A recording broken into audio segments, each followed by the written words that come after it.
Ambassadeur Jean-Marie Ndagijimana, je suis très heureux encore une fois d'être avec vous ce soir. Bonsoir chez vous, vous allez bien? Ben, je vais bien, sauf que j'avais des petits problèmes de technologie. Je ne sais pas ce qui s'était passé, mais c'était à mon niveau parce que j'ai dû tout redémarrer. Merci de me recevoir encore une fois.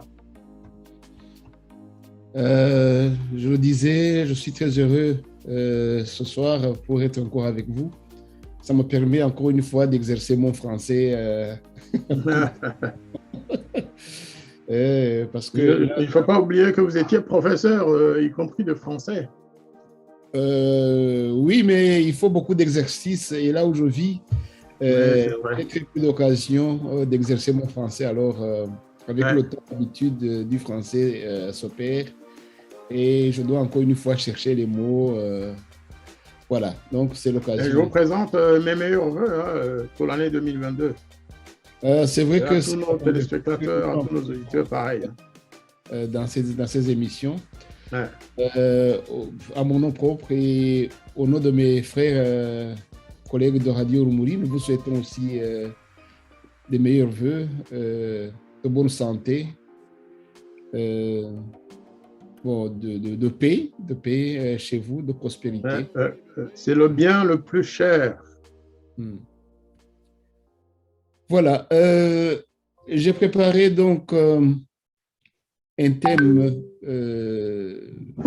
qui est en 3 points et tout, évidemment, s'articule sur le thème de la diplomatie, le grand thème de la diplomatie dont vous êtes vraiment la personne la mieux, hein, la mieux choisie pour nous aider à comprendre certaines choses, surtout de l'actualité diplomatique de notre pays, mais aussi de la région dans laquelle notre pays se situe.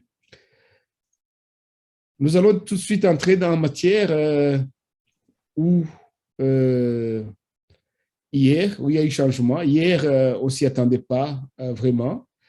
Hier, donc lundi, le 10, on a vu une très forte délégation du Burundi qui est allée rendre visite au président Kagame. Ça a surpris tout le monde. J'ai parcouru les réseaux sociaux et j'ai lu et écouté tous les médias. Tout le monde était surpris. Donc, parce que depuis 2015, 2015 il y avait vraiment un gel de relations. Les relations étaient gelées, les frontières fermées euh, entre le Rwanda et le Burundi. Alors, ça nous a surpris hier. Beaucoup de gens ont commencé à parler. Il y a des gels des relations. C'est bien. Bon, on essaie d'être optimiste. On croit qu'il y a rapprochement. Hein, il y a eu quelques timides actions, mais une forte délégation comme celle d'hier, vraiment, c'était pas attendu. Elle était dirigée par un ministre des Affaires de la région, euh, Est africaine, quoi. des Affaires de la communauté est-africaine, East African Community. Une forte délégation de 5 personnes, si j'ai bien compté. Et on s'est dit, finalement, qu'est-ce qui s'est passé? Il y a eu des changements. Vous allez évidemment nous aider à le comprendre. Surtout que l'année 2021, hein, puisqu'on va se situer par rapport aussi à cela, les relations entre le Rwanda et les pays voisins, disons, on n'avait pas beaucoup évolué. Qu'est-ce qui a changé? Évidemment, vous en profiterez aussi de parler des relations du Rwanda, entre le Rwanda et d'autres pays limitrophes. Ambassadeur Ndagijimana Jean-Marie Vianney, votre analyse de cette situation? Je vous remercie beaucoup, cher frère. En ce qui concerne la visite d'une délégation de très haut niveau, d'ailleurs, burundaise au Rwanda, je ne ferai pas beaucoup de commentaires parce que, comme vous dites, il y a eu une grande surprise, mais c'est une surprise tout à fait agréable hein, pour les ressortissants de la région. Tout ce que nous voulons, c'est la paix. Oui. Tout ce que nous voulons, c'est la paix. Le problème, c'est que le pays, justement, qui est à la base de cette déstabilisation de toute l'Afrique centrale et de l'Est, y compris même de l'Afrique australe, c'est notre pays, malheureusement, le Rwanda, ou plutôt c'est le régime qui sévit depuis 27 ans dans notre pays. Le Burundi est, à mon avis, victime, parce que le Burundi n'a jamais agressé le Rwanda. En revanche, le Burundi a toujours été accusé de ceci, de cela, de préparer un génocide. Le Burundi a été accusé de soutenir les mouvements de libération qui sont dans la région, alors qu'à l'inverse, en fait, le Burundi est parfois attaqué à partir d'Uvira par une force rebelle burundaise alimentée, financée, entraînée par le régime de Kigali. Mais tout de même, depuis ces derniers temps, moi j'ai observé une évolution dans un sens de dégel, comme vous avez dit. De dégel ou des petits gestes, hein, des petits gestes, des réunions entre les chefs de sécurité, les généraux, des réunions entre les autorités locales frontalières pour se livrer des ressortissants de l'un à l'autre pays. Cela n'a pas échappé à l'œil quand même de toute analyste, de tout observateur. Il y a des jeunes gens qui ont été livrés au Rwanda par le Burundi au motif qu'ils étaient membres du Front de libération nationale du Rwanda, du FLN. Le Rwanda a aussi livré un certain nombre de ressortissants burundais qui étaient quoi? Qui étaient des... On ne sait même pas si ce sont vraiment des Burundais rebelles, parce que le gros des rebelles est au Rwanda et traverse régulièrement la frontière du côté de Kamanyola et du côté d'Uvira pour aller préparer des agressions contre le Burundi. Là, et ils ont un nom, il s'appelle Raid Tabara. Savoir que le Rwanda entraîne aussi et finance certains groupes rebelles congolais dans cette région, donc en face du Burundi. Donc, si on s'achemine vers une période de paix réelle et sincère, comme l'avait dit le président Évariste Ndayishimiye, vous rappelez-vous, il avait dit « Nous voulons coopérer et vivre en paix avec tous nos voisins. Encore faut-il que les voisins soient sincères. Nous ne voulons pas coopérer et travailler avec un gouvernement qui ment. » Il avait désigné à l'époque le Rwanda. Alors, si cela se passe bien, que le Rwanda ne ment plus au Burundi, c'est-à-dire que le Rwanda parle en Kinyarwanda et le Burundi parle en Kirundi, vous savez, nous sommes quand même des peuples qui se connaissent. Hein. On se connaît très bien. Lorsqu'il y a un qui ment à l'autre, on le sent. On voit venir le mensonge. Je suppose donc que pour le Burundi, il n'y a plus de mensonge du côté de Kigali et que peut-être le Burundi est en train de jouer un rôle salvateur pour l'ensemble de la région de l'Est. Ce n'est pas parce qu'on va voir un voisin qu'on va mendier la paix ou mendier quoi que ce soit. C'est peut-être aussi pour rassurer, hein, en tout cas, s'agissant du Burundi, que nous, Burundais, nous n'avons rien contre le Rwanda, nous sommes des voisins, de toute façon, qu'on le veuille ou non, mais en disant aussi, faites de même. Faites quelque chose avec le Raid Tabara. N'allons pas nous battre en RDC, parce que c'est un autre... À propos des réseaux de discorde, excusez-moi de vous couper la parole, ambassadeur. Non, je vous en prie. À propos des réseaux de discorde, on l'a bien entendu, le Burundi demandait justement au chef de ces dissidents rebelles, parce qu'ils ont leur siège à Kigali, au Rwanda. Ils ont amené leur presse, vraiment, c'est un siège assez bien garni. Et le Burundi réclamait justement que, parce qu'ils ont commis des crimes au Burundi avant de quitter leur pays. Est-ce que le Rwanda a fait des avancées parce qu'il avait dit, le président Kagame avait dit que niet, c'est pas possible. Le Rwanda aussi disait que le Burundi abritait quelques gens qui veulent du mal au Rwanda, mais bon, c'était difficile à prouver. Et le Burundi a fait des gestes, comme vous l'aviez dit, d'amener quelques soi-disant rebelles qui étaient sur le sol burundais au Rwanda. Donc, est-ce que les exigences du Burundi, c'est ce que les gens se demandent, même si le contenu des discussions de la délégation burundaise avec Kagame n'ont pas été rendus publics, mais ce qui trotte dans la tête des gens, on se dit, mais est-ce que il y a changement des exigences de la part des uns et des autres? Est-ce que, d'après vous, vous croyez que le Burundi peut bouger d'un poil quant à ces exigences, justement? Moi, je pense que d'abord, la situation n'est pas tout à fait égale parce que Red Tabara, c'est une véritable armée qui a été transplantée du Rwanda vers Uvira, Minembwe, toute la zone du sud Kivu. C'est une véritable armée. Ils ont des armes très sophistiquées, des armes lourdes, au même titre que l'armée burundaise ou l'armée rwandaise. Ce n'est pas des petits rebelles qui se cachent dans une forêt quelque part. De l'autre côté, j'aimerais bien que le gouvernement rwandais admette et dise que le FLN possède des armes qui puissent inquiéter l'armée rwandaise, RDF. Moi, j'aimerais bien qu'un jour, le Rwanda le dise et le reconnaisse. Les Burundais n'ont pas, ils ne cachent pas leurs sentiments. Non, ils disent la vérité par rapport au Red Tabara. Et Red Tabara lui-même ne le cache pas. Et de toute façon, les populations locales, que ce soit les Banyamulenge, que ce soit les Bafulero et les autres populations du Sud qui vous disent, ils sont là. Ils sont là, ils sont entraînés, ils sont financés, ils ont des armes que ne peut pas posséder un mouvement rebelle burundais dans cette zone, surtout quand il vient du Rwanda. Donc, c'est question que les deux pays soient effectivement honnêtes et sincères et que chacun décide de mettre fin aux activités du mouvement rebelle qui menacerait la sécurité de l'autre.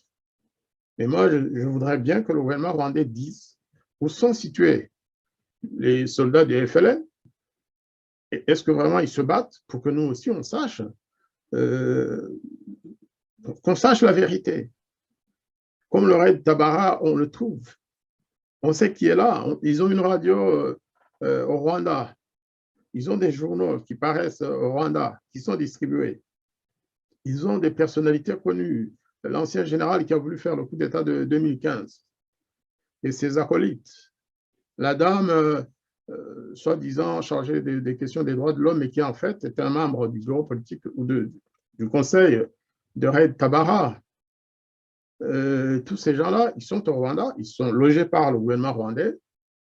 Je ne pense pas qu'il y ait des officiers ou des membres de FLN ou d'autres mouvements.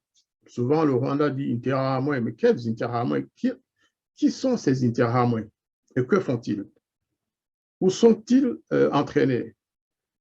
Est-ce qu'ils existent vraiment comme un mouvement rebelle au Burundi? J'ai essayé de chercher toutes les informations possibles et imaginables. Je n'en ai pas trouvé. En tout cas, pas au Burundi. S'ils sont dans la forêt de Nyungwe, comme le FLN le dit lui-même, ça, c'est une question rwandaise.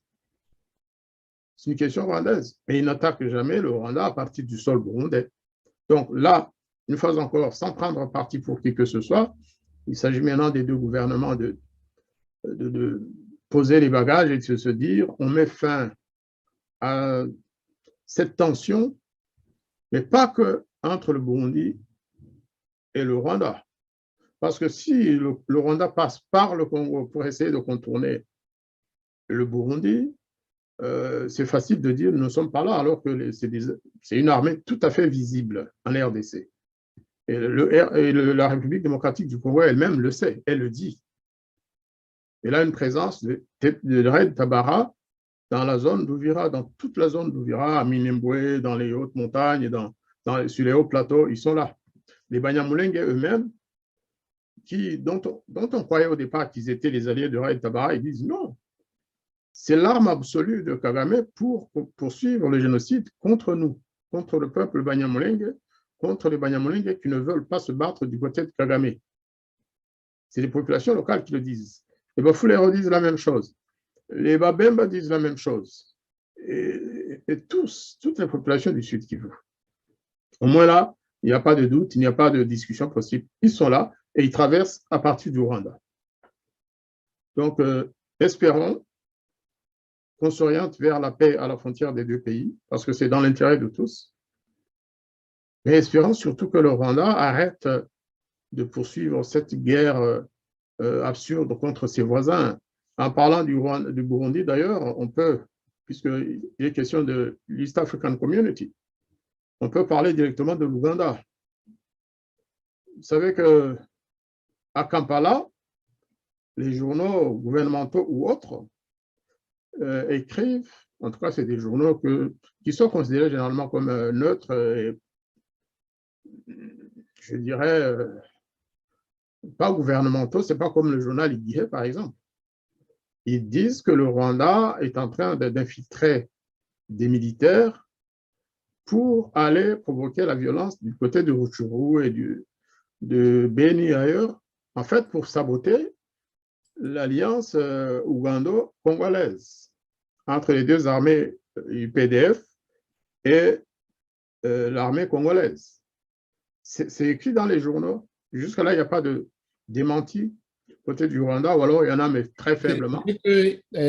Lorsque l'Ouganda a envoyé son armée à la poursuite des ADF au nord Kivu, le Rwanda, tout le pays, tout le Rwanda pratiquement a tremblé et il y a eu quelques remous par-ci par-là et ils s'en ont pris médiatiquement à l'Ouganda.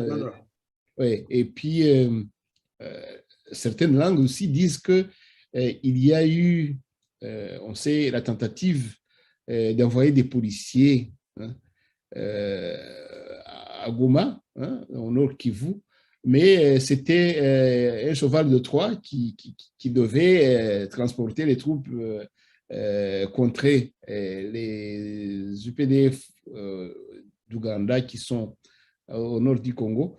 Il y a eu aussi d'autres tentatives, semble-t-il,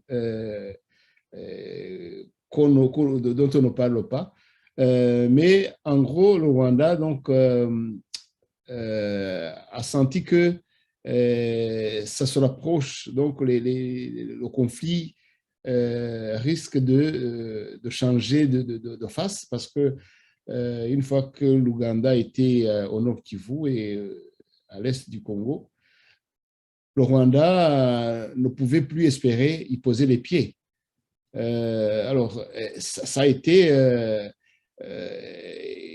quelque chose qui a bouleversé les relations aussi entre le Rwanda et le Congo, parce que Kagame, il a fait aussi des tentatives officiellement de passer par le président Tshisekedi, mais il paraît, bon, d'ailleurs c'est visible, il y a eu échec. Il n'a pas pu poser les pieds officiellement au Congo. Est-ce que vous croyez qu'il a baissé les bras ou qu'il continue? Comment vous Il n'a voyez les choses? peut-être pas baissé les bras, mais il a compris que ce jeu-là peut être très dangereux pour lui et pour son régime. Même la tentative de rétablir la paix avec le Burundi, je pense que ça possède de la même logique. Il se rend compte que tous ses voisins le regardent et l'observent. Et donc, sur le plan militaire, oui, il montre les muscles, il ne cesse de dire qu'il est fort, qu'il a une armée forte, qu'elle est au Mozambique, qu'elle est en Centrafrique, qu'elle va au Mali, qu'elle va au Niger même, semble-t-il. J'y crois pas trop, mais en tout cas, Paul Kagame et son régime montrent les muscles en permanence. Et cela peut inquiéter, c'est tout à fait normal que cela inquiète les voisins. Tout le monde sait que Kagame ne peut pas se battre contre ses 4 voisins. Parfois, il dit oui, j'ai des problèmes avec tous, sauf avec la Tanzanie, sauf avec le Burundi. Vous voyez que si jamais il s'attaque à un voisin, vous pensez qu'il s'attaque à un voisin, il pourrait y avoir justement des voisins et des ententes entre voisins qui peuvent se liguer contre lui ou Vous savez, si le Rwanda est en guerre avec le Burundi, à supposer que cela soit le cas, ou avec l'Ouganda, naturellement que la Tanzanie ne peut pas laisser faire, parce que c'est une partie de sa frontière qui est concernée. Personne n'aime avoir la guerre à ses portes, même s'il s'appelle Tanzanie. Tout le monde doit avoir des voisins pacifiés, des voisins amis, plutôt que des amis agressifs en permanence. Or, le Rwanda, justement, se trouve dans cette configuration. Vous savez, les Tanzaniens n'ont jamais oublié quand même la menace portée contre Kikwete. Il ne faut pas croire que les Tanzaniens soient des... Non, ils n'ont pas une mémoire courte. Ils savent ce que le président Kagame a dit. Il l'a dit en connaissance de cause. Il n'était pas fou ce jour-là. Parfois, il donne l'impression de ne pas se maîtriser, mais ce jour-là, il était sain, tout à fait sain, au cours d'une réunion publique devant les autorités de notre pays, où il a dit « je vais le frapper » et il ne saura jamais où ni quand il va être frappé. Les Tanzaniens n'oublient pas, parce qu'il y a eu d'autres assassinats en Tanzanie. Même si la Tanzanie a laissé passer, mais il y a un député qui a été assassiné à la veille d'élections présidentielles parce que tout simplement, il avait soulevé la question de la subversion rwandaise en Tanzanie. Parce qu'il avait même parlé d'empire, quelque chose comme ça. Eh bien, il a été assassiné dans la semaine qui a suivi. Et les Tanzaniens savent qui l'a fait. Les Tanzaniens savent qui a assassiné ce député. Les Tanzaniens savent qu'il y a toujours des agents de sécurité rwandais qui sont en Tanzanie, qui violent la souveraineté tanzanienne par des enlèvements de citoyens rwandais, de réfugiés. Cela se passe assez régulièrement. Donc, qu'il y ait maintenant une tension avec l'Ouganda, là aussi, personne ne souhaite qu'il y ait tension entre des pays voisins et surtout en forme de triangulaire. Parce que si l'Ouganda aide la RDC à neutraliser les ADF, qui sont quand même des terroristes avérés, qui le disent eux-mêmes, c'est des islamistes qui veulent islamiser l'Est et le Nord-Est du Congo. Et si le Rwanda veut contrarier cette opération conjointe, personne n'acceptera ça. C'est un acte de guerre, c'est un acte d'agression contre la souveraineté congolaise. Le président Tshisekedi l'a fait, c'est peut-être une erreur, on le verra, mais en tout cas, il l'a fait en tant que président de la RDC. Maintenant, si Kagame veut contrarier ce projet de construction de routes et de neutralisation des ADF, ça ne sera jamais considéré comme un acte amical. Donc, encore une fois, c'est notre pays, malheureusement, c'est le régime rwandais qui est à la base de toutes ces actions, des actions qui énervent tout à fait logiquement les gouvernements des pays voisins, des initiatives qui montrent le peu de cas, le peu de respect que le Rwanda a à l'égard des souverainetés des pays de la région. C'est surtout ça, en fait, c'est cette attitude d'insolence. Moi, j'ai le droit à tout, mais vous, non. Je peux violer votre souveraineté comme je veux. C'est ça le langage de Paul Kagame, en fait. Il y a même certaines langues qui disent, à tort ou à raison, hein, que le Rwanda, donc militairement, serait derrière les ADF, qui sont soutenus par le Rwanda, et que même il y a des preuves que les UPDF, les militaires du Ouganda qui sont allés au Nord Kivu, ils ont capturé pas mal de jeunes Rwandais issus des militaires rwandais, justement, qui étaient parmi les ADF. Donc, ils sont capturés, ce sont des preuves que Kigali soutient ce mouvement rebelle islamiste qui attaque l'Ouganda. Ça aussi, ça doit aggraver les choses, hein, ça c'est sûr. Et il n'y a pas longtemps, la semaine dernière, ils ont capturé quelques dizaines de soldats rwandais qui étaient justement dans cette zone pour appuyer les ADF. Et on sait aussi que les chefs civils et militaires des ADF vivent à Kigali, exactement de la même façon que Kagame le fait avec le raid Tabara. Eh bien, les chefs militaires et civils des ADF ont des maisons à Kigali, ils sont logés, nourris par le gouvernement rwandais. C'est connu, ça aussi. Les adresses existent. Les noms et les adresses des dirigeants des ADF à Kigali sont connus. Évidemment, Kigali n'ira, ils n'ont jamais accepté quoi que ce soit. Ils ont toujours nié la présence des troupes rwandaises au Congo jusqu'au moment où les experts des Nations Unies sont venus le prouver. Et même là, ils ont continué à nier jusqu'à quand ils ont été frappés militairement par les pays de la SADC et de la MINUSCO, pour finir. Donc, aujourd'hui encore, ils nient. Ils nient, mais ils savent que tout le monde sait que, en tout cas, ceux qui doivent savoir savent que les ADF ont un pied au Rwanda et que l'armée rwandaise soutient les ADF indirectement par financement, par fourniture d'armes, mais aussi par envoi de troupes. Quand on le dit, ce n'est pas une vue de l'esprit, c'est des choses avérées, c'est des choses qui sont confirmées par la société civile de la région de Goma, de Beni, d'Ituri. C'est des choses avérées. Oui.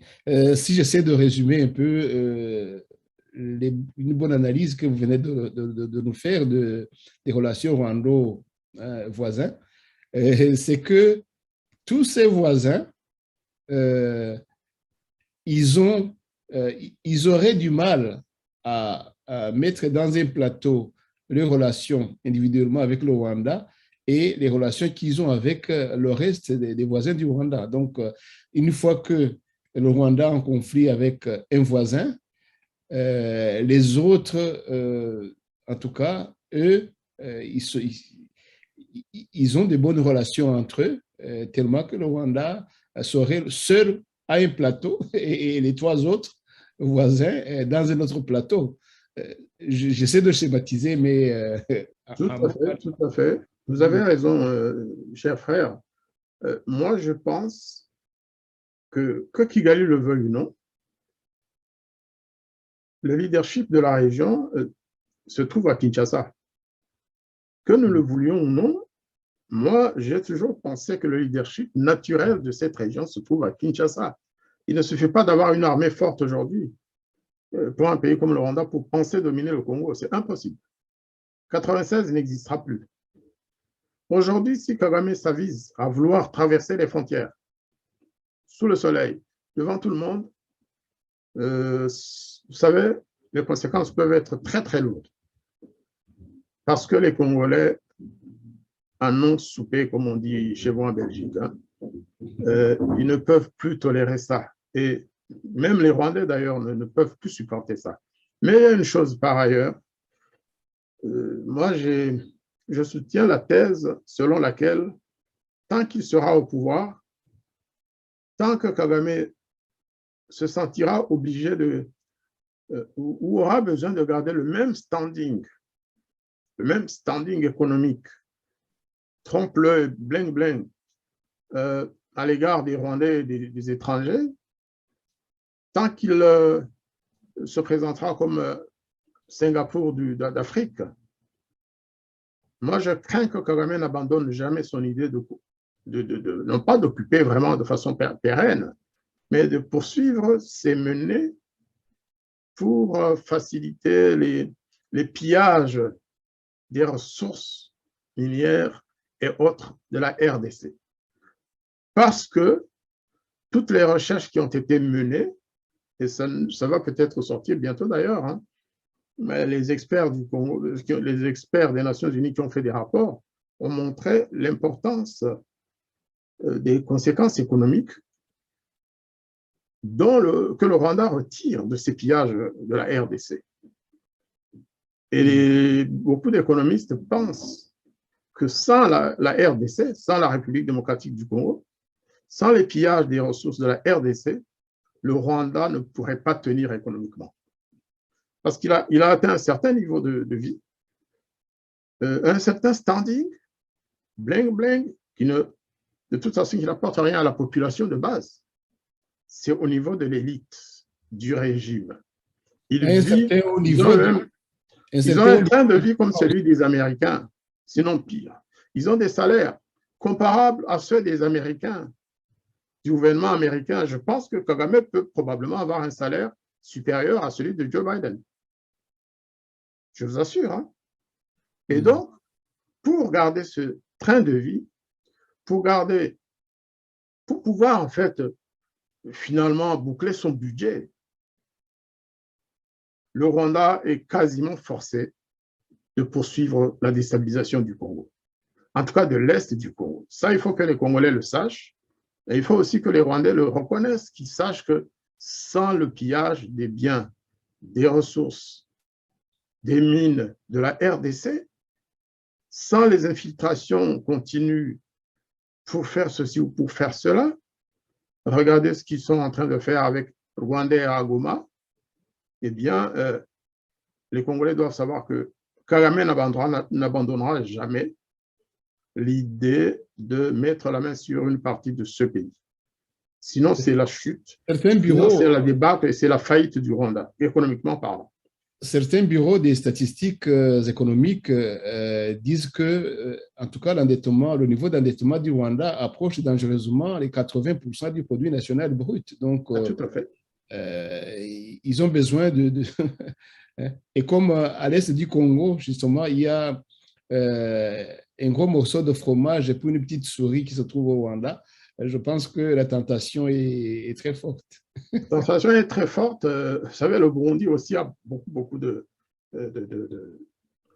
c'est un producteur important de beaucoup de ressources maintenant, hein, le Burundi, hein, au même titre que le Congo, même s'il ne l'a pas encore. Vous savez, les Burundais, c'est des Burundais, ils sont modestes, ils sont taiseux, ils ne parlent pas de tout ce qu'ils peuvent faire aujourd'hui. Mais le Rwanda doit se retrouver un peu coincé entre tous ces pays,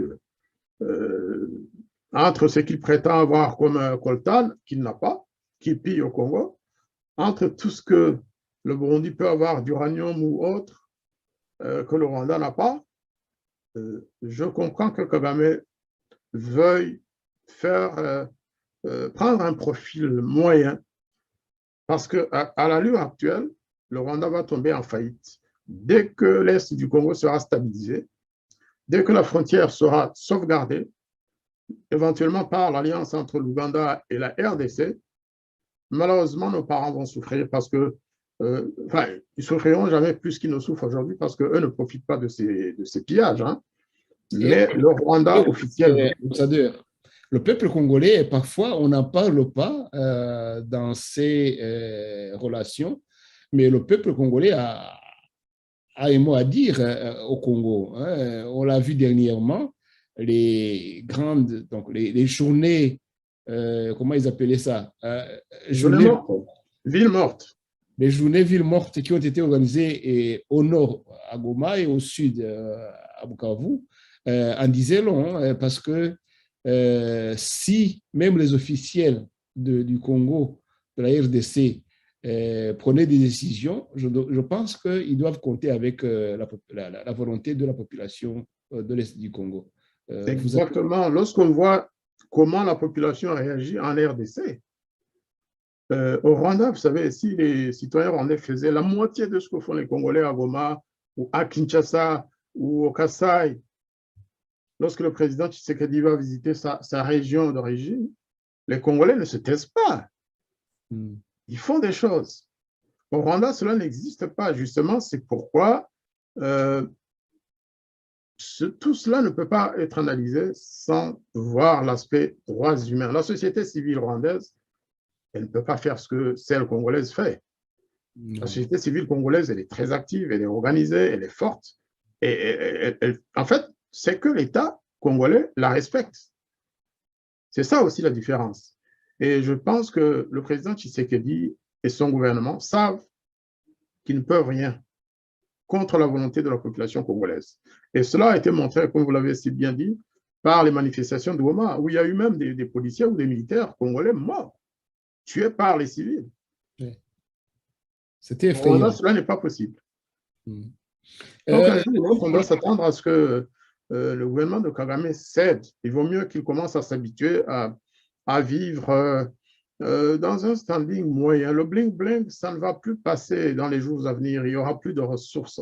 Ça, c'est une garantie, sauf si un pays étranger, une grande puissance, vient aider le Rwanda à occuper l'Est de la RDC. Et cela, ce sera une nouvelle guerre très longue et que le Rwanda ne pourra pas gagner.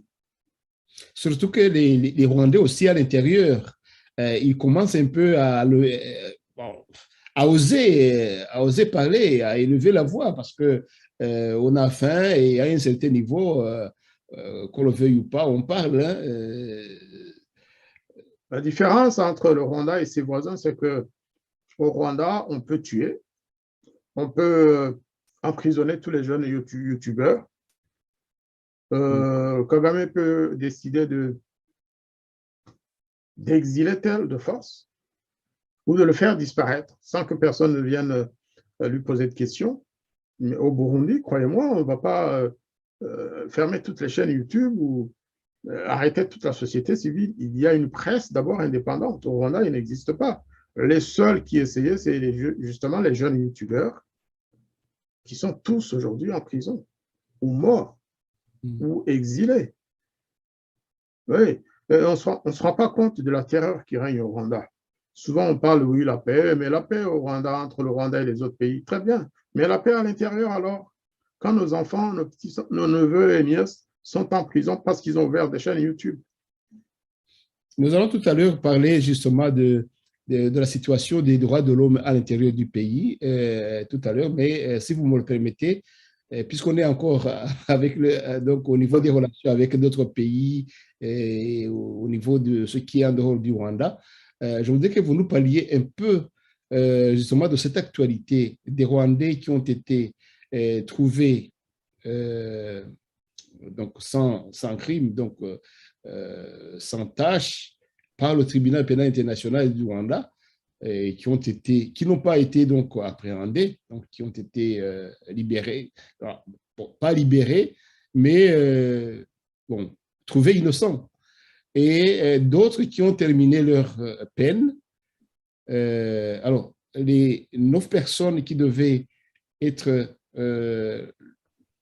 disons, accueillies au Niger, à Niamey, parce que ce pays avait accepté, signé un contrat avec les Nations Unies, comme quoi ils allaient donner à ces 9 personnes le droit de résider de façon permanente au Niger. Des accords signés officiellement par le ministre des Affaires étrangères du Niger. Bon, évidemment, il y a l'un des 9 qui est resté encore en Tanzanie, mais les 8 qui sont allés au Niger. Il y a eu comme ça un coup On a entendu que le ministre de l'Intérieur du Niger avait donné une ordonnance d'expulser ces 8. Donc après seulement 3 semaines, le Rwanda, évidemment, d'autres personnes disent que le Rwanda était derrière ces décisions, ce changement d'attitude du Niger. Bon, on n'a pas eu de preuves, même si c'est bien. Donc, il y a lieu de craindre donc la présence, la main du Rwanda derrière tout ça. Mais on se dit, quelle sera l'issue? C'est une situation diplomatiquement un peu bancale. Parce que moi, à mon âge, je n'avais jamais entendu un pays changer d'attitude dans moins de 3 semaines. J'ai entendu qu'il y avait aussi des problèmes de compréhension entre les autorités nigériennes. Vous avez certainement toutes ces informations comme moi, comme tout le monde. Qu'est-ce que vous croyez que ça va advenir à ces Rwandais d'abord? Croyez-vous que les Nations Unies vont continuer vraiment à les soutenir et jusqu'au bout? C'est une situation difficile à comprendre pour nous, les non-diplomates, si je peux dire. Bien, je vais vous dire que ce qui se passe n'a rien de diplomatique, en fait. C'est l'expression d'une politique de terreur qui ne respecte pas les lois internationales, qui ne respecte pas la souveraineté des autres pays. Je parle de la diplomatie rwandaise, qui se comporte comme un enfant gâté. Parce que le Rwanda de Kagame a toujours obtenu ce qu'il demandait. depuis l'accession du président Kagame du FPR au pouvoir au Rwanda, eh bien, ils ont obtenu tout ce qu'ils ont demandé aux Nations Unies, aux grandes puissances. Ils ont obtenu la licence de tuer, c'est-à-dire le blanc-seing pour tuer qui ils veulent. Ils ont obtenu le droit d'aller kidnapper les Rwandais en Ouganda, sauf que ça a changé depuis quelques années. Le président Museveni a dit stop, mais avant, il laissait faire. Ils ont le droit d'aller kidnapper les Rwandais ou les assassiner à Nairobi. On a connu plusieurs cas, dont le plus connu est l'ancien ministre de l'Intérieur, Seth Sendashonga, dont Kagame a justifié l'assassinat en disant qu'il avait passé la ligne rouge et que donc le Rwanda avait le droit d'aller l'assassiner dans les rues de Nairobi. Ils ont obtenu le droit d'aller assassiner Patrick Karegeya en Afrique du Sud. Les assassins courent des jours heureux à Kigali. Ils sont connus, tout le monde les voit tous les jours, alors qu'ils sont sous mandat international. Et donc aujourd'hui, il est normal que, après s'être opposé d'abord à donner la liberté à ces gens, parce que le Rwanda s'est opposé à plusieurs reprises. D'abord à l'acquittement, croyez-moi, cela c'est du jamais vu. Qu'un gouvernement aille s'interposer dans l'action des juges. Cela s'est passé à Arusha.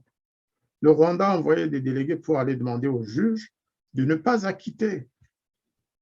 Sauf que la chance a été que certains juges étaient indépendants. Et lorsqu'ils ont été acquittés, le Rwanda a demandé leur tête, qu'on les envoie au Rwanda et pour qu'ils les jugent une deuxième fois. C'est que, encore une fois, contre les lois et les procédures de justice internationale. Mais le Rwanda est habitué à ça. Aujourd'hui, ce que je veux dire, c'est quoi? Le mépris dont je parle, c'est celui que le Rwanda a affiché à l'égard, par exemple, à la fois de l'ONU. C'est l'ONU qui est, comme vous le savez, le patron du mécanisme résiduel du TPIR. C'est l'ONU qui l'a mise en place après avoir fermé les portes du tribunal pour le Rwanda. Mais aussi et surtout du mépris à l'égard des autorités nigériennes. Aujourd'hui, on parle de bonnes relations entre les deux. Non, c'est un mépris inacceptable en d'autres lieux et en d'autres temps. Le Niger a signé un accord en tant qu'État souverain. J'ai entendu des analyses ou des commentaires de personnalités rwandaises, dont notamment un des porte-parole du gouvernement rwandais dire oui, mais il n'avait pas le droit de signer cet accord sans nous demander notre autorisation.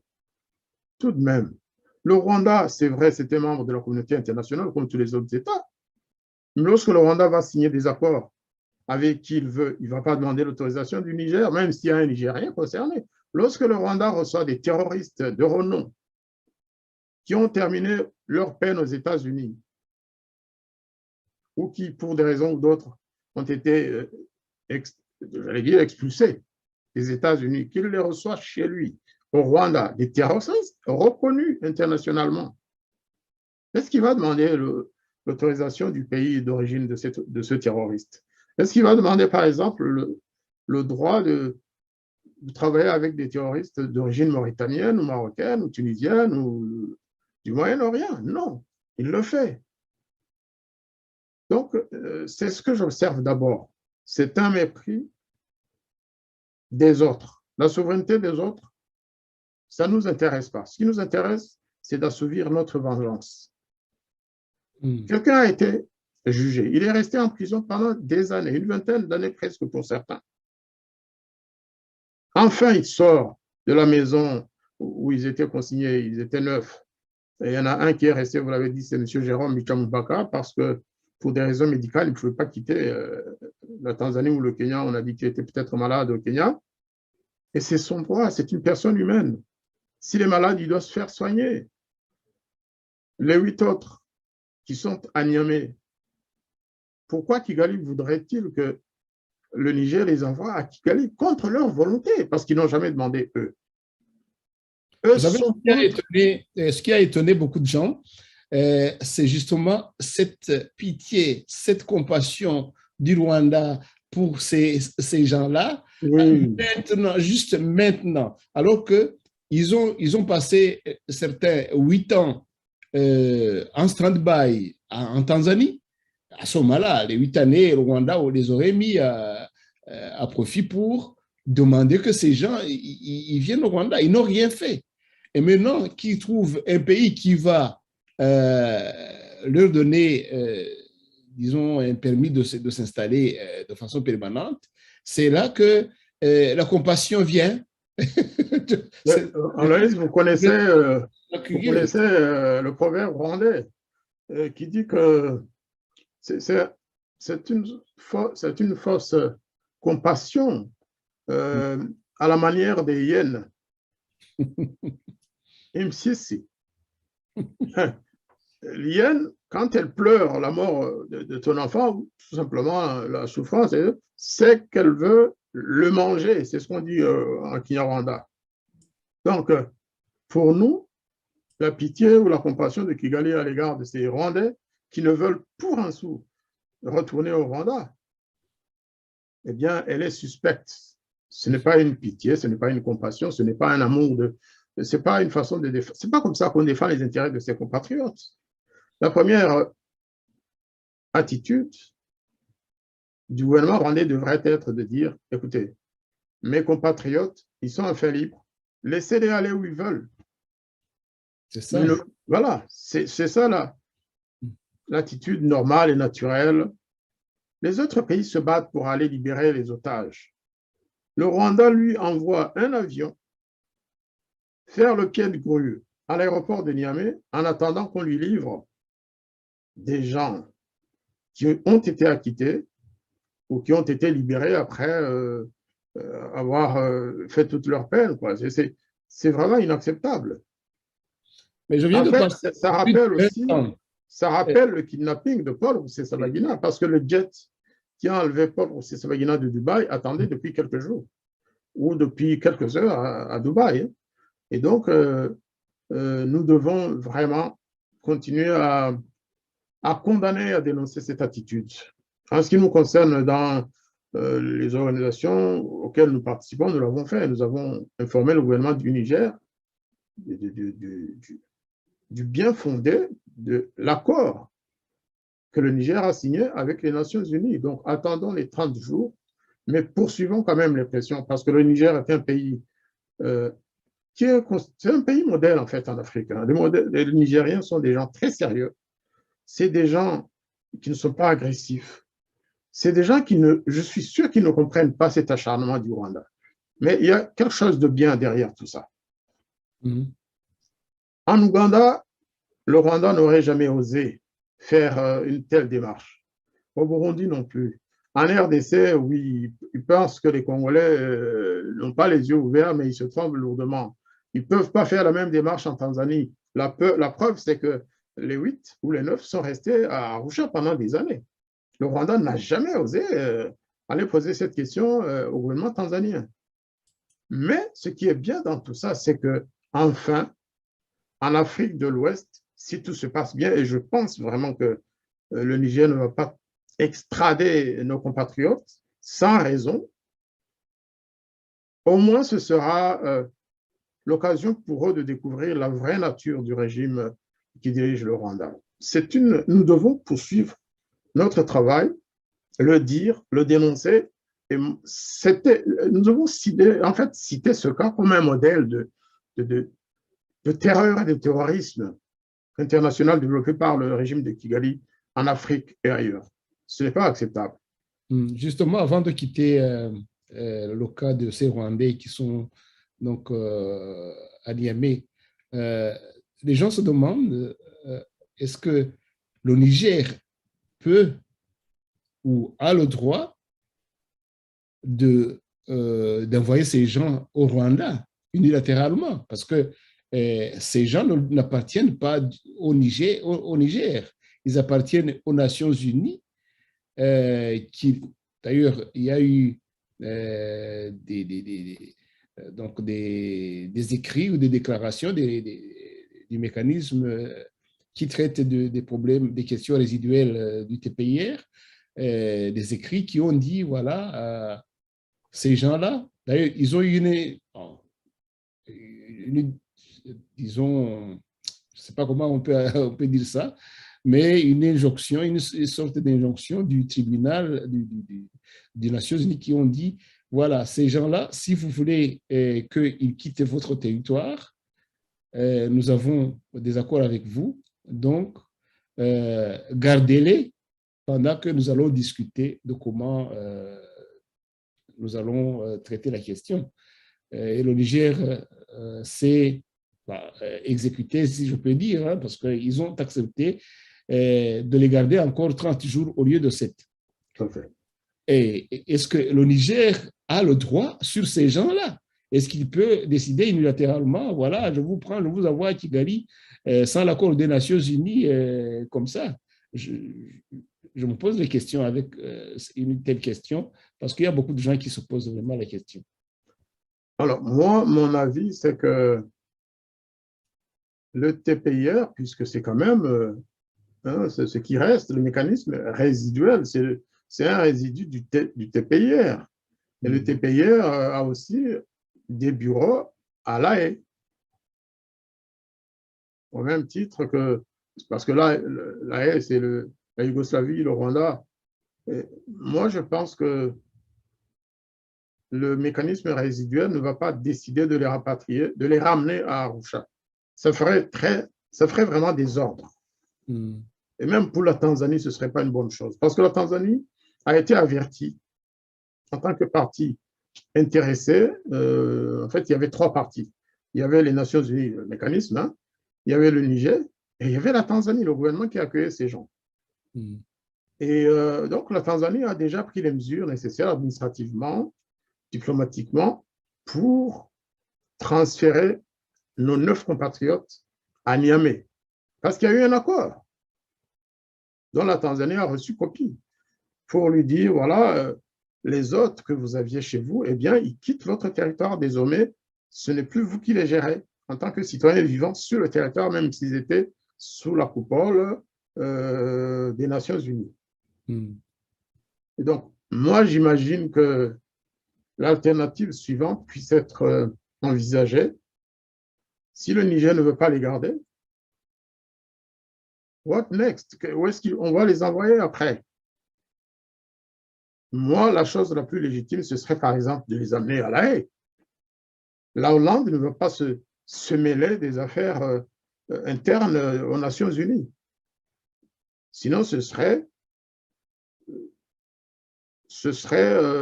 porter atteinte, j'allais dire, à la souveraineté, à l'autonomie du siège des Nations Unies en ce qui concerne le tribunal, qui est à La Haye.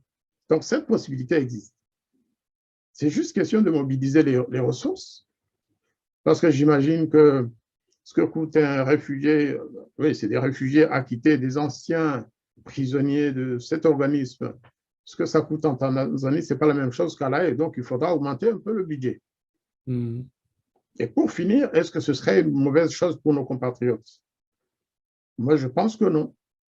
Je crois que pour éviter toute cette tension, dans le mois qui suit, le mécanisme résiduel pourrait dire, bon, on les envoie à La Haye. Et puis après, on discutera avec les gouvernements des pays où vivent leurs familles respectives. Savez-vous que sur les 9, nous, en France, déjà, nous avons 6 familles. 6 de ces personnes auraient dû depuis longtemps être acceptées en France sous le sujet plutôt sous le statut de regroupement familial. Un pays comme la France devrait comprendre qu'étant membre de sécurité des Nations Unies, étant la nation de référence quand même des droits humains, la France pourrait faire un geste humanitaire. Ces gens ont été acquittés pour certains et d'autres ont terminé leur peine. Pourquoi la France n'accueillait pas ces familles? Ensuite, il y a le Canada pour Bichampaka. Les 2 autres, je ne sais pas trop Il y a S'il y en au a. Danemark pour Voilà, pour un deux d'entre eux, exactement. Vincent Sagahutu, le Pour capitaine Vincent Sagahutu, c'est le Danemark, je pense. Sagahutu. Et puis, pourquoi ces pays avancés, pourquoi ces pays qui nous ont enseigné la démocratie? Ça ne veut pas dire qu'ils ont la démocratie chez eux, mais quand vous venez... Ce qui est curieux dans tout ça, c'est que tous ces pays ont accueilli, donc dans le temps, ils ont accueilli les personnes, les Rwandais, qui sont exactement dans la même situation que les 8 ou les 9 Exact. et l'avant.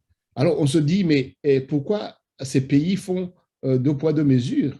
S'ils ont accueilli les premiers, ici en Belgique, nous en avons accueilli certains. Mais Ben, aujourd'hui encore, on a le général Ndimidimana qui n'est pas une personnalité moindre, hein, qui est là, qui n'a jamais causé de trouble à l'ordre public. il y en a beaucoup, j'en connais quatre ou cinq L'argument en Belgique. Mais, l'argument qui consiste à dire que ces gens constituent une menace à l'ordre public en France, en Belgique, en Allemagne et ailleurs, c'est mais n'importe quoi. un général est plus dangereux qu'un capitaine. Mais il n'y a même pas de danger. Pourquoi il y aurait un danger? Pourquoi des personnes condamnées en France finissent leur peine et rentrent dans la vie et vivent tout à fait normalement? Moi, je pense qu'à force de continuer à harceler les ressortissants rwandais partout à travers le monde, au contraire, c'est là qu'ils peuvent aussi se transformer, je dirais même en menace, effectivement. Qu'est-ce qui nous resterait? Qu'on soit partout traité de terroristes alors qu'on est plutôt des victimes du régime de Kigali.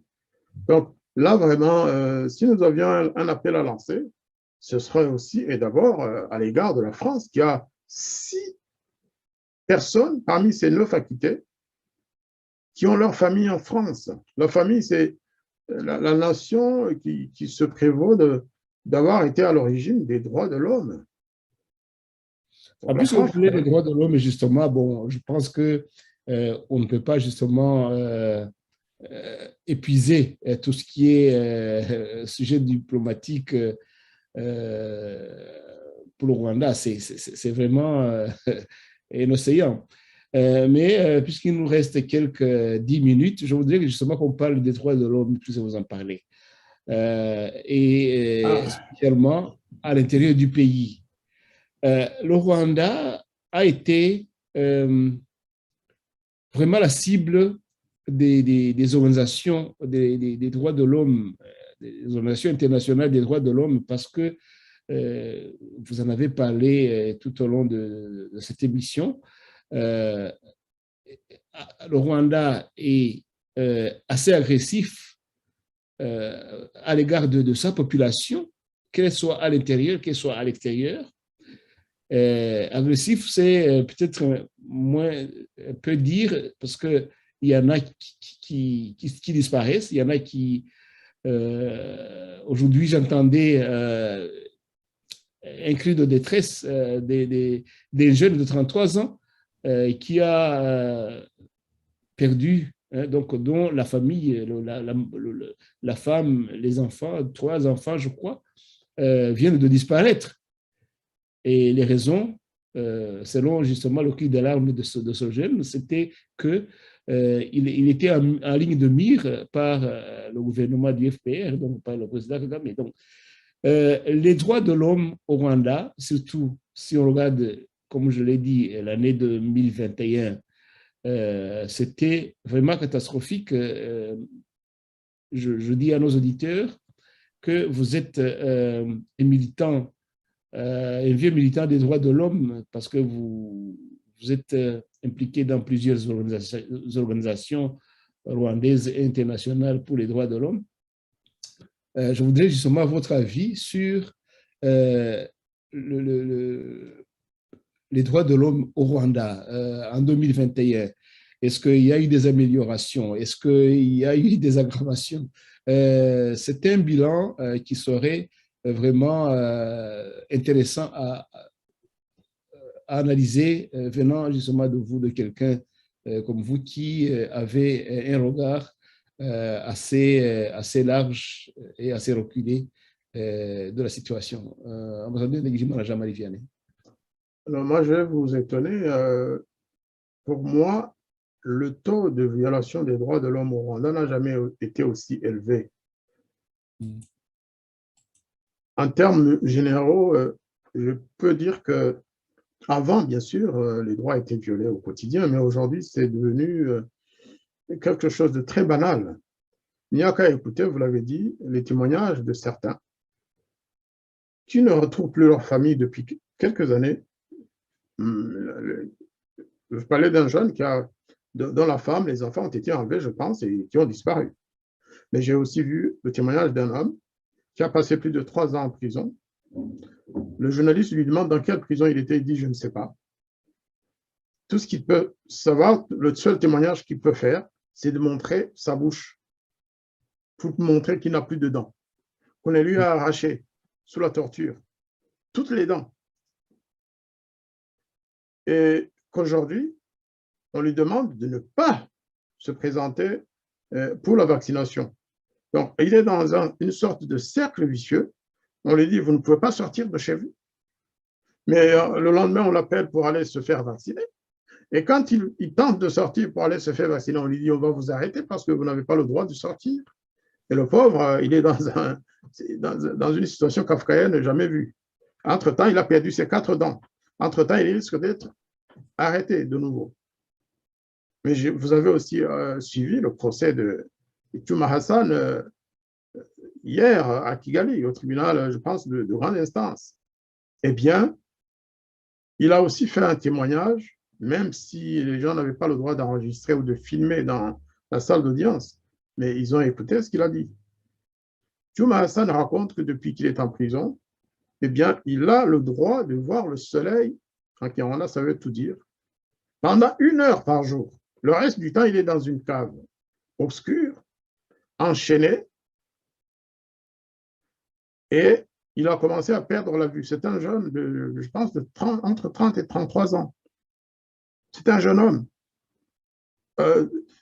Vraiment, c'est inacceptable. Tchouma Hassan, il est victime de quoi pour ceux qui ne connaissent pas? Ça, c'est un exemple parmi d'autres, parce qu'on ne peut pas résumer dans une émission de 10 minutes ou de 5 minutes, on ne peut pas résumer la situation des droits de l'homme au Rwanda. Moi, je proposerais tout simplement qu'on prépare une émission spéciale. Si je peux vous On prépare aider. une émission spéciale à l'OIC. Je Oui. propose que le mardi prochain, on fasse une émission spéciale sur les violations des droits de l'homme au Rwanda avec plusieurs leaders de la société civile. Je citerai là, par exemple, Joseph Matata, je citerai Théobald de Lotier Hunza, si vous ne les avez pas déjà, si vous ne vous êtes pas encore entretenu avec ces trois. Je parle aussi du président de l'EDHR, hein, l'Observatoire des droits de l'homme au Rwanda, Laurent. Très volontiers, je vais les Je inviter. serai avec eux pour, Mm. voilà, nous pourrions vraiment aborder cette question de manière globale. Mais alors, même si ça nous prend 3 heures pour notre public francophone, et puis après, on pourrait le refaire en Kinyarwanda un autre jour. Ce serait très important qu'on le fasse de manière globale et pas parce que le cas de Tchouma mérite une attention particulière parce que d'abord, il commençait à être reconnu parce qu'il est victime d'avoir diffusé quoi? Rien contre le gouvernement, tout simplement a-t-il attiré l'attention du public sur la pauvreté contre laquelle les Rwandais se battent. Il a montré des images de vieilles qui vivaient dans des trous. Il a montré des images de citoyens qui avaient perdu leur maison parce que la femme de Kagame est en train de construire un consortium et qu'elle se cache derrière un certain Bossing et quelque chose comme ça. Il a montré, et il n'a même pas dit ça. C'est nous qui interprétons cela comme ça, mais la vérité est connue. Ce qui gêne le gouvernement rwandais, c'est que Tchouma Hassan a montré les images de ce village détruit par les hommes de Kagame, sans raison aucune et sans indemnisation. Donc là, le cas de Tchouma m'a frappé parce que la Voix de l'Amérique a fait un reportage là-dessus hier. Mais c'est inhumain d'enfermer Tchouma dans un trou. Et nous savons tous que le premier crime de Tchouma Hassan, c'est d'avoir, en février 2019, d'avoir dit que il l'a pas dit directement, mais il a insinué, il a dit qu'il avait vu le corps de Kizito Mihigo au moment de son enterrement et qu'il avait des boursouflures partout et qu'il avait été violenté. Or, le gouvernement rwandais avait une thèse autre que celle-là, il disait que Kizito Mihigo s'était suicidé. Donc ça, ils ont gardé et ils veulent lui faire payer d'avoir dit ça, d'avoir en fait, d'avoir témoigné, tout simplement. Donc, je propose cette émission. Vous pouvez inviter qui vous voulez. Moi, j'ai proposé les 4 camarades qui sont dans les droits de l'homme vraiment.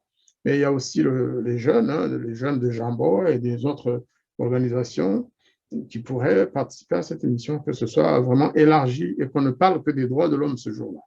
Non, on va constituer un panel de gens qui peuvent apporter quand même quelque chose à la discussion sur les droits de l'homme Exactement. l'année 2021, les droits de l'homme en général au Rwanda.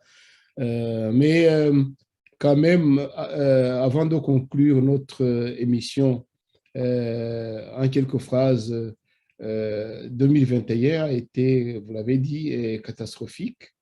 D'ailleurs, c'est pourquoi vous proposez qu'il y ait une émission uniquement sur ça. Mais le Rwanda, donc, on se souvient, on se souvient que le 25 janvier en 2021, justement, il y avait eu ce qu'on appelle aux Nations Unies l'examen périodique universel à Genève, où vraiment il y avait eu une avalanche de pays qui ont accablé le Rwanda de violation des droits de l'homme.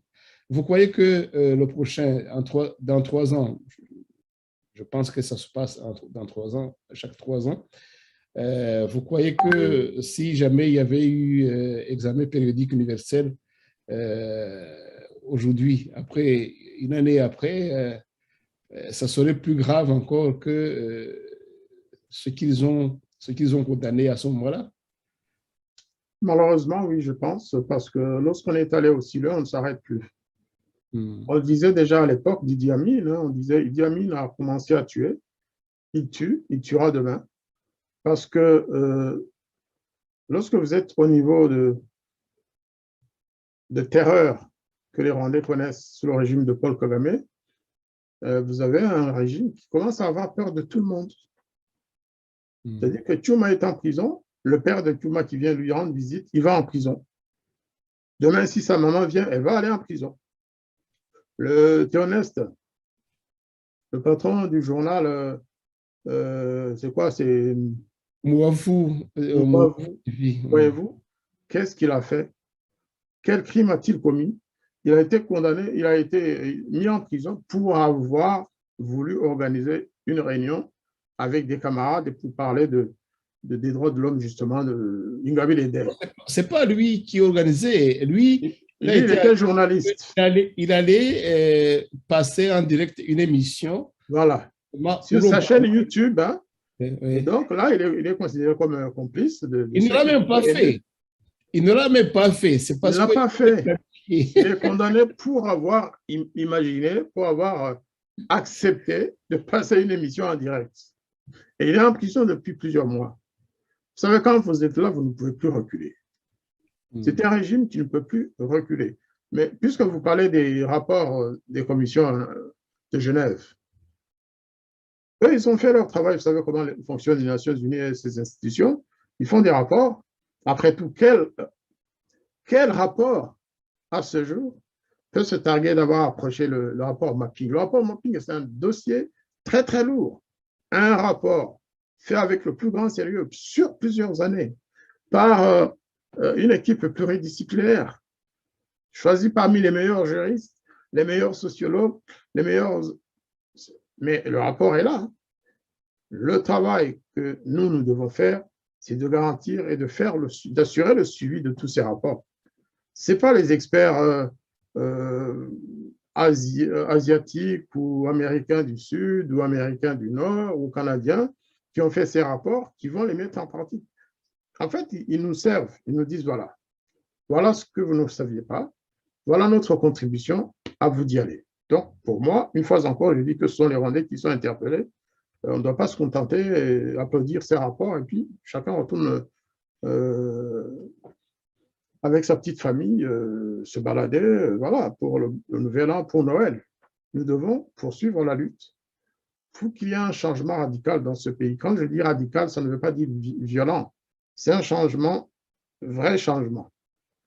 Et c'est poursuivre aussi la lutte pour la vérité. C'est-à-dire, pendant que le FPR massacre les Rwandais, pendant que le FPR agresse ses voisins, pendant que le FPR continue de torturer la jeunesse rwandaise, il nous appartient aussi de dire ce que le FPR a fait avant. Nous devons établir un bilan global sur les crimes de ce gouvernement, maintenant qu'il est aux affaires, mais aussi pendant qu'ils étaient dans la brousse, pendant qu'ils étaient la rébellion du Front patriotique rwandais, qui a tué des millions, des centaines de milliers de citoyens rwandais ou d'autres nationalités, des pays voisins. Donc, il nous appartient de continuer la lutte en espérant qu'un jour, on sera entendu, en espérant qu'on soit entendu à la fois par les Rwandais, par les voisins et par la communauté internationale. En particulier, je dis toujours par les Congolais. Les Congolais pensent que nous sommes tous avec Kagame pour mettre la main sur le Congo. Nos frères congolais doivent savoir que nous ne sommes pas du tout avec Paul Kagame pour exploiter les mines et les ressources congolaises. Nous ne soutenons pas les guerres que le Rwanda de Paul Kagame a continué à faire contre le peuple congolais. Nous sommes de leur côté, qu'ils le sachent, qu'ils cessent de globaliser eux aussi. Il y a des Congolais qui disent les Rwandais. En Lingala, souvent, ils disent bah, Rwandais, bah, Saliboy, bah, Rwandais, bah, Beti. Non, non, non. Bah, Rwandais, Kagame na régime naé, bisoté. Je parle aux Congolais qui sachent que nous ne sommes pas tous avec Paul Kagame et c'est très important. Nous devons au contraire créer une synergie entre les Congolais, nos frères et sœurs, et nous, pour changer les choses dans la région. Si le Congo n'a pas la paix, le Rwanda n'aura pas la paix et vice-versa.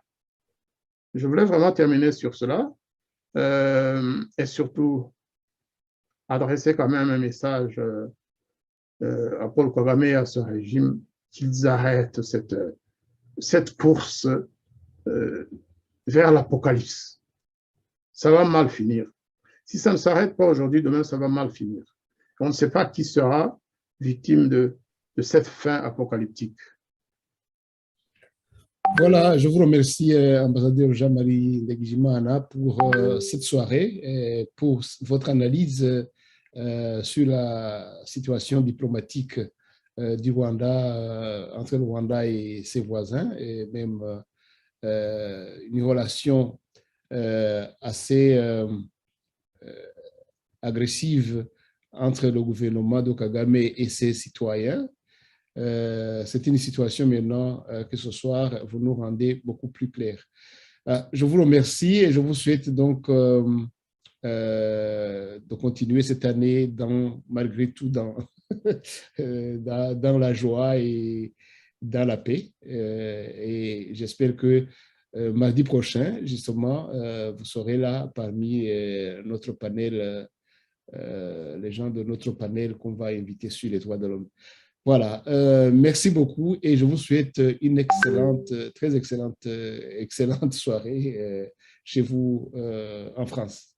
Et je vous réitère mes voeux de Nouvel An pour vous, pour tous les membres de la radio Urumuri et aussi pour tous nos compatriotes et tous les Africains et surtout en particulier les Africains de notre zone d'Afrique des Grands Lacs.